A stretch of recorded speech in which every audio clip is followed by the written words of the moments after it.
এই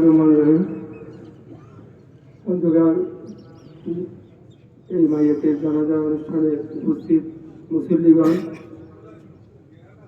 আমরা আজকে অনেক আবেগঘন অবস্থায় আছি।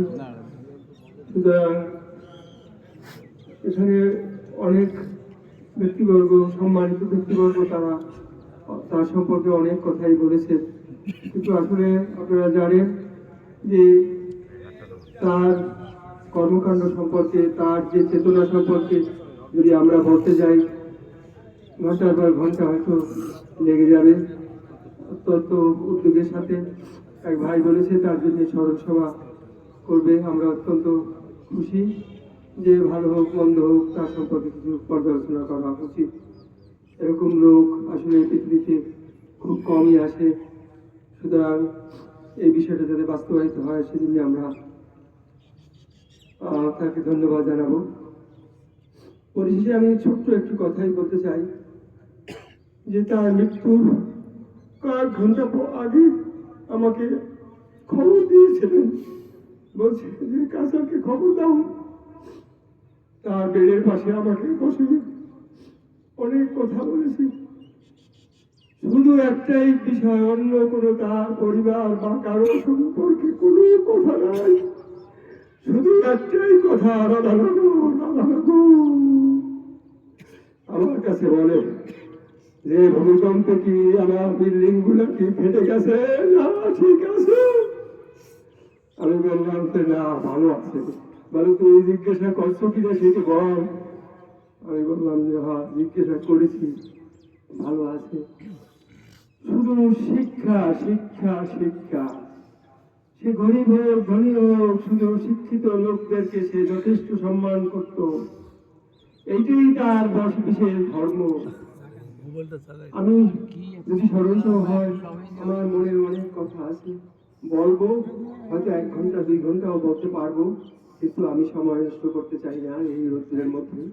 আপনারা এই মাইয়াতের জন্য দোয়া করবেন। যদি আপনাদের জন্য কিছু করে থাকে, এলাকার জন্য যদি কিছু করে থাকে, অবশ্যই আপনারা মন ভরে দোয়া করবেন, সে যেন পরকালে সে জান্নাতে যায়, এজন্য আপনারা দোয়া করবেন। আর কিছু বলবো না, পরিশেষে এখানে আমি খোদা হাফেজ। আপনারা সবাই কষ্ট করে আসছেন, এই জন্যে আপনাদেরকে ধন্যবাদ জ্ঞাপন করছি। আর একটু কথা আছে, ছোট্ট একটু কথা, যে আগামী দিন 15 তারিখে আপনারা এই জানাজা অনুষ্ঠানে যারা উপস্থিত আছেন, জোহরবাদ, এখানে আমরা সকল প্রতিষ্ঠানের পক্ষ থেকে আমরা এখানে একটু দোয়ার ব্যবস্থা আমরা করেছি। অবশ্যই আপনারা সবাই সেই দোয়ায় শরীক হবেন, এটাই আপনাদের কাছে অনুরোধ। খোদা হাফেজ। আগামী মাসের বক্তব্য আছে, তো যেহেতু সময় কম, স্মরণ সভা করা হবে। এখন স্মরণ সভা করা হবে, সুমন ভাই বলছেন, আরো অনেক আপনাদের মনের বাসনা। তো যাই হোক, আমি এই প্রতিষ্ঠানে আজকে 30 বছর, 96 সাল থেকে। আসলে আমাদের স্যার বলছেন আমাদের একজন অভিভাবক, আমাদের অভিভাবক আমরা হারাইছি। আপনারা এখানে যারা উপস্থিত আছেন, আপনারাই আছেন আমাদের অভিভাবক। আজকে থেকে আপনারা সবাই আমাদের অভিভাবক। আশা করি আপনারা অভিভাবকত্ব গ্রহণ করবেন। আর তার জন্য, তার ভুল ত্রুটির জন্য আমরা তার পরিবারের পক্ষ থেকে আমরা সবাই আপনাদের কাছে ক্ষমা প্রার্থী, আপনারা মাফ করে দেবেন। আর যদি দেনাপাওনা থাকে, পাওনা দানা যদি থাকে, তাহলে আপনারা তার পরিবারের সদস্য যারা আছেন আমাদের কাছে জানাইবেন। আমরা তাদেরকে আমরা পৌঁছে দেবো কার কি পাওনা দানা আছে। তো তার জন্য দোয়া করবেন, আল্লাহ রাব্বুল আলামিন তাকে যেন জান্নাতের উচ্চ মাকাম দান করেন। এখন তার পরিবারের পক্ষ থেকে তার আপন ভাগ্নিয়া আমানুল্লাহ কলেজের সাবেক অধ্যক্ষ জনাব মোহাম্মদ কাসির উদ্দিন জমাদ্দার সংক্ষিপ্ত কথা বলবেন। রাজনীতি করি যারা, তারা তো রাজনৈতিক স্বার্থে বিভিন্ন প্রতিষ্ঠান করি। উনি নিঃস্বার্থভাবে সমাজের সেবার জন্য, আমাদের কল্যাণের জন্য, গোটা বাংলাদেশের মানুষের কল্যাণের জন্য এই প্রতিষ্ঠানগুলো করছেন। কাজেই আমাদের কাজ হবে এই কাজগুলো দেখে রাখা। আমি কথা দিচ্ছি আমার তরফ থেকে যতদূর সম্ভব এই প্রতিষ্ঠানগুলোর জন্য যেভাবে সহযোগিতা করা যায় আমি সেই সহযোগিতা করবো ইনশাআল্লাহ। আসসালামু আলাইকুম ওয়া রাহমাতুল্লাহি ওয়া বারাকাতুহু। আজকে এম.এ. খালেক সাহেবের মাইয়াতের সামনে দাঁড়িয়ে বলছি, কোরআন মজিদ যে কথা বলেছে, হে প্রশান্ত আত্মা ফিরে এসো তোমার রবের দিকে। আমরা দোয়া করি আল্লাহ রাব্বুল আলামিন তাকে প্রশান্ত আত্মা হিসাবে কবুল করে নিন। রবের দিকে, আমাদের মালিকের দিকে, আমাদের মুনিবের দিকে আল্লাহ তাআলা তাকে নিয়ে যান, জান্নাতবাসী করুন। তার এই যে খেদমত, এই যে আমার ভাই বললেন, জামাল ভাই বললেন, চারিদিক থেকেই দেখা যায় তার বিভিন্ন প্রতিষ্ঠান। আল্লাহ রাব্বুল আলামিন তার এই প্রতিষ্ঠানের মাধ্যমে তার জীবনের সকল ভুল ত্রুটিগুলো ক্ষমা করে দিয়ে সাদকায়ে জারিয়া হিসাবে সারাটা কিয়ামত পর্যন্ত সারা জীবন যেন সেই সওয়াবের ভাগীদার তিনি যেন হতে পারেন, এই দোয়া আমরা সকলে মিলে করি। তার ভুল ত্রুটি ছিল, কোনো সন্দেহ নাই, আমাদের সকলের জীবনে ভুল ত্রুটি আছে। আমরা সকলে দোয়া করি আল্লাহ রাব্বুল আলামিন আমাদের সকলের গুনাহ খাতাকে মাফ করে দিন। বিশেষ করে যিনি চলে গেলেন তার গুনাহ খাতাকে মাফ করে দিন। তার পরিবারের সদস্যরা যারা দুনিয়া থেকে চলে গেছেন তাদেরকেও মাফ করে দিন।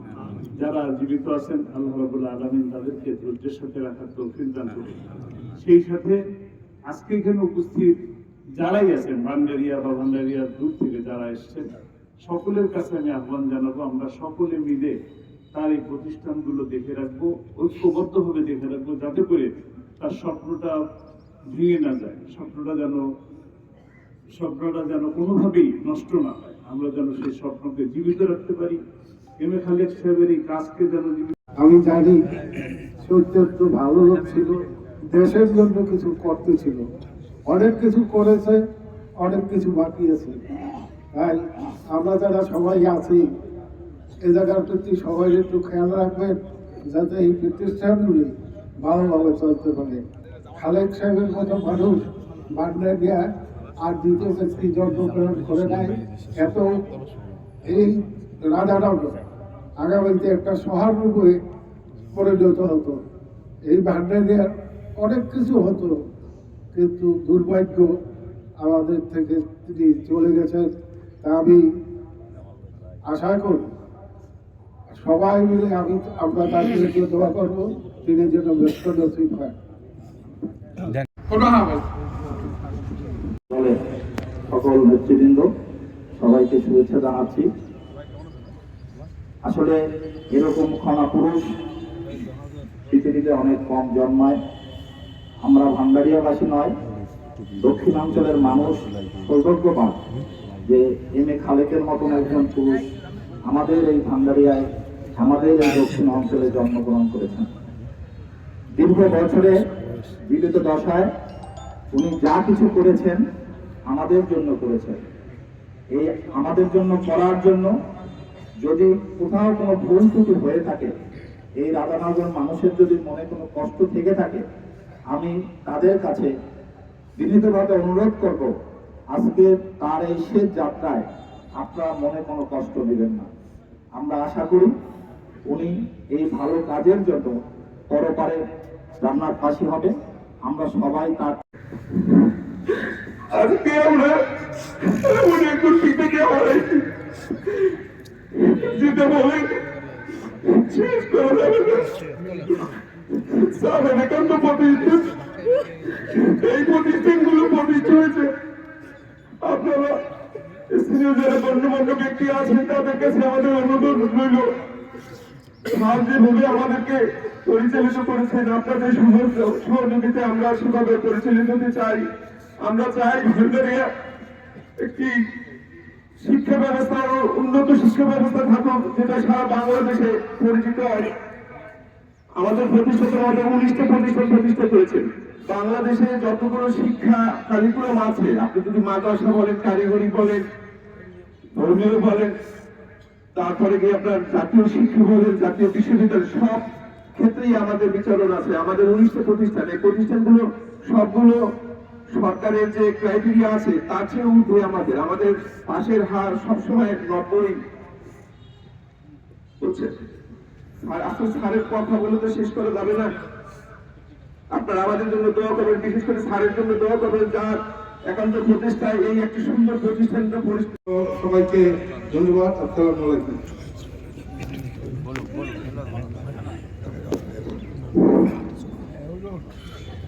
এখন সংক্ষিপ্ত কথা বলবেন বাড়িধারা শিক্ষা কমপ্লেক্সের সকল প্রতিষ্ঠানের পক্ষ থেকে Sabiha Khalid technical and business management কলেজের অধ্যক্ষ জনাব আলাউদ্দিন আহমেদ মাসুম। আসসালামু আলাইকুম ওয়া রাহমাতুল্লাহ। প্রিয় সুধী, আপনারা অবগত আছেন আমাদের প্রাণ প্রিয় প্রতিষ্ঠাতা জনাব খালেদ স্যার তার নিজ অর্থায়নে এই দেহপুটি শিক্ষা কমপ্লেক্স প্রতিষ্ঠা করেছে।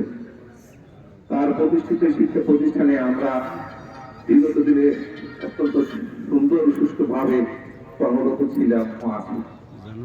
আমরা তার কাছে যখন যে জিনিসগুলো চেয়েছি শিক্ষা ক্ষেত্রে সব জিনিসগুলো তিনি আমাদেরকে দিয়েছে, আমাদের কোনো কিছু অপূর্ণ রাখেন না। ভান্ডারিয়া